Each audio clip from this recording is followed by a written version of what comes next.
दिन अब जिस तरह की शुरुआत हुई है, मैं ऑनरेबल सुप्रीम कोर्ट या उस पे बैठे हुए जजेस के खिलाफ कोई ऐसी बात करना नहीं चाहता हूं जो गैर जिम्मेदार हो या जो फैक्ट्स पे बेस्ड ना हो। मुझे अभी तक उनके किसी भी बात से ये नहीं लगा है कि वो आईन और कानून को छोड़ के किसी और चीज पे बात करने के लिए तैयार है। ये एक अच्छा मौका था, गवर्नमेंट ऑफ इंडिया का एफिडेविट था उनके सामने, उनको कोई मजबूरी नहीं थी। वो चाहते तो इस एफिडेविट को कबूल करके इसको भी बहस का मुद्दा बना लेते, नहीं किया। और मुझे लगता है हम सबको इसका इस्तेमाल करना चाहिए और अब हमें खामोशी से इन हियरिंग्स का इंतजार करना चाहिए। जो होगा सुप्रीम कोर्ट के अंदर होगा। और जैसे मैं बार बार कहता आया हूं, मुझे लगता है कि हमारा केस जो है सबका एक मजबूत केस है और हम इंसाफ की उम्मीद करते हैं। उन चीजों को अलग तो किया नहीं जा सकता। नहीं, मैं मेरी खुशी के कई वजूहात हैं। उसमें मैं मान के चलूं कि अगर हम ये कहें कि 40% इनके ज्वाइनिंग का है, 40% सुप्रीम कोर्ट में जो हुआ उसका है, 20% मेरी कुछ जाती चीजें हैं, उनको छोड़ दीजिए। कोई ऐसी पार्टी नहीं है मां सिवाय शायद लेफ्ट पार्टी को छोड़ के जिसमें परिवारवाद नहीं चलता है। बीजेपी में भी सीनियर लीडरों ने अपने बेटों को बेटियों को कहीं ना कहीं एडजस्ट किया है। अब फर्क सिर्फ इतना है कि हम इस चीज को छुपाते नहीं हैं, हम इस चीज को कबूल करते हैं। हम कहते हैं ना, हम एक खानदान से ताल्लुक रखते हैं। अब इसमें एतराज किस बात का? अब यहाँ इतने कंपनियों के माइक बैठे हुए हैं, क्या ये जो बड़े बड़े कंपनियों के मालिक हैं ये अपने बेटों को बेटियों को एडजस्ट नहीं करते? उन कंपनियों में करते हैं। फर्क सिर्फ इतना है कि हमें हर 5 साल के बाद अपने रिपोर्ट कार्ड पर लोगों का मोहर लगवाना पड़ता है। लोग या तो हमें कबूल करते हैं या रिजेक्ट करते हैं। ये जमहूरियत है ना, हर किसी को एक हक होता है इसमें हिस्सा लेने का। अब क्योंकि मैं एक खानदान से ताल्लुक रखता हूं, क्या मेरे लिए सियासत जो है वो अब बंद है? मैं सियासत में हिस्सा नहीं ले सकता हूं? मेरा हक है, मैं ले रहा हूं। लोग मुझे रिजेक्ट करेंगे। Is this in democracy? Supreme Court is in Delhi. Democracy is functioning in Delhi. Democracy is functioning in the rest of the country. Democracy is not functioning in J&K. How many examples do you want from me of the way in which democracy has been scuttled here? Absence of assembly elections, 1. Singling out J&K for delimitation of parliamentary seats, where it hasn't happened in the rest of the country. 2.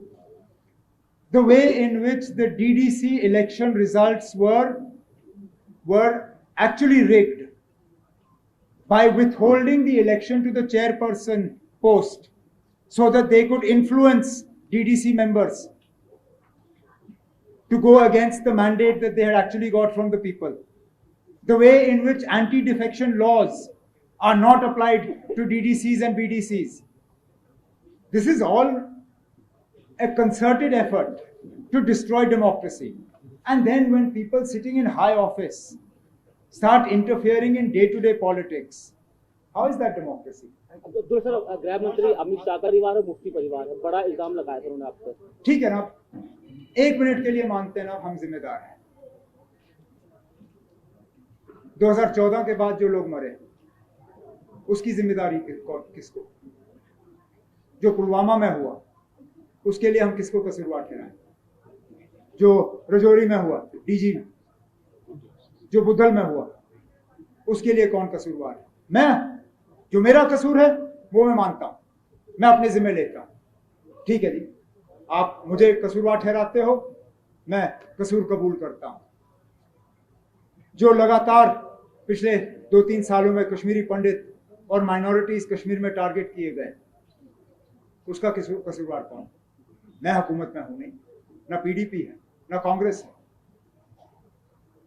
तो जहां आप हमें कसूरवार ठहराते हो वहां पे आप हमें यह भी बताइए जो पुलवामा में हुआ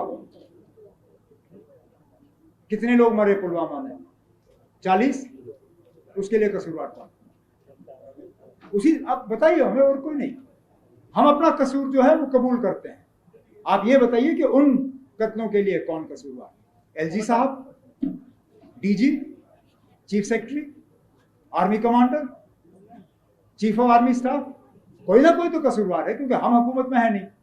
बताएं कौन, हम भी सुनना चाहते हैं। आपको लगता है ये जो नहीं, सॉरी, एक बार फिर बताएं, क्योंकि ये मैंने प्रधानमंत्री का सुना नहीं था। आपके ऊपर व्यक्तिगत हमला किया, हाँ। Personal comment on your family, he हाँ। सेड कि अगर आपको अब्दुल्ला परिवार का भला करना है तो अब्दुल्ला परिवार को वोट कीजिए, यानी कि नेशनल कॉन्फ्रेंस को कीजिए, लेकिन अगर आपको अपने बच्चों को और बेटों को करना है तो आप हमें कीजिए। अब ये पर्सनल कमेंट की जो पॉलिटिक्स प्रधानमंत्री कर रहे हैं, मुझे कोई गिला नहीं है इससे। प्रधानमंत्री बहुत बड़े आदमी हैं, उम्र में भी मुझसे ज्यादा हैं।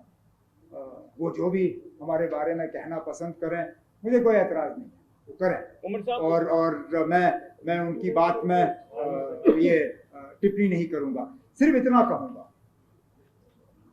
कि अगर यही है तो प्रधानमंत्री साहब इलेक्शन बुलाएं। हम देखते हैं लोगों को क्या भला, किसका भला चाहिए। आप लोगों को मौका ही नहीं दे रहे हो। लोग उसमें फैसला करेंगे उनको किसका भला चाहिए।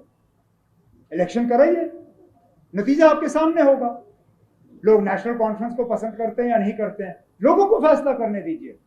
हम अपने आप को राजभवन के जरिए उन पर ठोस नहीं रहे हैं, हम मौका मांग रहे हैं। अच्छा, अब चलिए, आपने पार्लियामेंट के इलेक्शन कराने ही कराने हैं, पार्लियामेंट के साथ असेंबली का भी कराइए। दूध का दूध, पानी का पानी। अगर लोगों को वजीर आजम की बात सही लगी, हम हार जाएंगे और मैं वो हार कबूल कर लूंगा। मौका दे दीजिए, हम देख लेते हैं कौन सही कौन गलत। जम्मू कश्मीर की तो सरकार किसी की नहीं बन रही है। ना बने बाप बेटे की, ना बने बाप बेटी की, किसी की तो बने। करे ना। क्या इतने डरे हैं कि हम में से कोई ना कोई जीत जाएगा कि वो इलेक्शन ही नहीं करा रहे हैं? क्योंकि उनको पता है कि उनके कहने में और हकीकत में बहुत जमीन आसमान का फर्क है। मैं आज आपसे दावे से कह रहा हूं, अगर आज अभी इलेक्शन बुलाए जाते हैं, बीजेपी 10 नंबर क्रॉस नहीं करेगी। ये कहते हैं 50 पार तो करे ना। मैं थकता हूं ये कहते हुए। अगर उनका 50 पार होना है तो मतलब हुकूमत उनकी है, जीत उनकी। इलेक्शन क्यों नहीं? ये तो हुआ ना क्रिकेट मैच में मैं कहूं या मेरी टीम सबसे मजबूत, मैं जीत जाऊं, लेकिन जब पिच सामने हो तो मैं मैदान पे उतरू ही ना। मैं वहां मैंने बैट नहीं पकड़नी, जीतूंगा मैं लेकिन बैट नहीं पकड़ूंगा। यही बीजेपी का हाल है, कहते मैं जीतूंगा लेकिन इलेक्शन के लिए तैयार नहीं है। अब ये मैं माफी चाहता हूं, बीजेपी कहती है मैं तैयार हूं, लेकिन इलेक्शन कमीशन तैयार नहीं है। इलेक्शन कमीशन ने साफ कहा है कि उनको गवर्नमेंट ऑफ इंडिया से इशारा चाहिए कि यहाँ हालात इलेक्शन के लिए साजगार है या नहीं है। Chief election commissioner of India ने कहा है कि we accept there is a vacuum, that vacuum needs to be filled. जाहिर सी बात है कि इलेक्शन कमीशन को इजाजत नहीं दी जा रही है या इलेक्शन कराने के लिए। इजाजत मिले, इलेक्शन हो। लोगों को बाप नहीं चाहिए, बेटा नहीं चाहिए, बेटी नहीं चाहिए, कहीं से पोता पोती दामाद कोई ना कोई आ ही जाएगा। आ जाए ना, मुझे कोई एतराज नहीं है, लेकिन कम से कम इलेक्शन हो। शुक्रिया उमर साहब। Thank you. लास्ट वन, अभी 17-18 तारीख को बैंगलोर में भी मीटिंग हो रही है, आप और महबूबा जी भी देखना, मैंने कभी महबूबा जी के लिए जवाब नहीं दिया, ना मैं इस बात को पसंद करूंगा कि वो मेरे लिए जवाब दे। नेशनल कॉन्फ्रेंस को वहां पे बुलाया गया, उस मीटिंग में जनाब फारूक अब्दुल्ला साहब ने कहा है कि हम उसमें शमूलियत करेंगे। नेशनल कॉन्फ्रेंस के तरफ से कौन उस मीटिंग में जाएगा इसका फैसला भी होना बाकी है। मैं ये जानना चाहता हूं कि आप दोनों अगर विपक्ष की उस मीटिंग में भारतीय जनता पार्टी क्यों ना, करेंगे? किस लिए?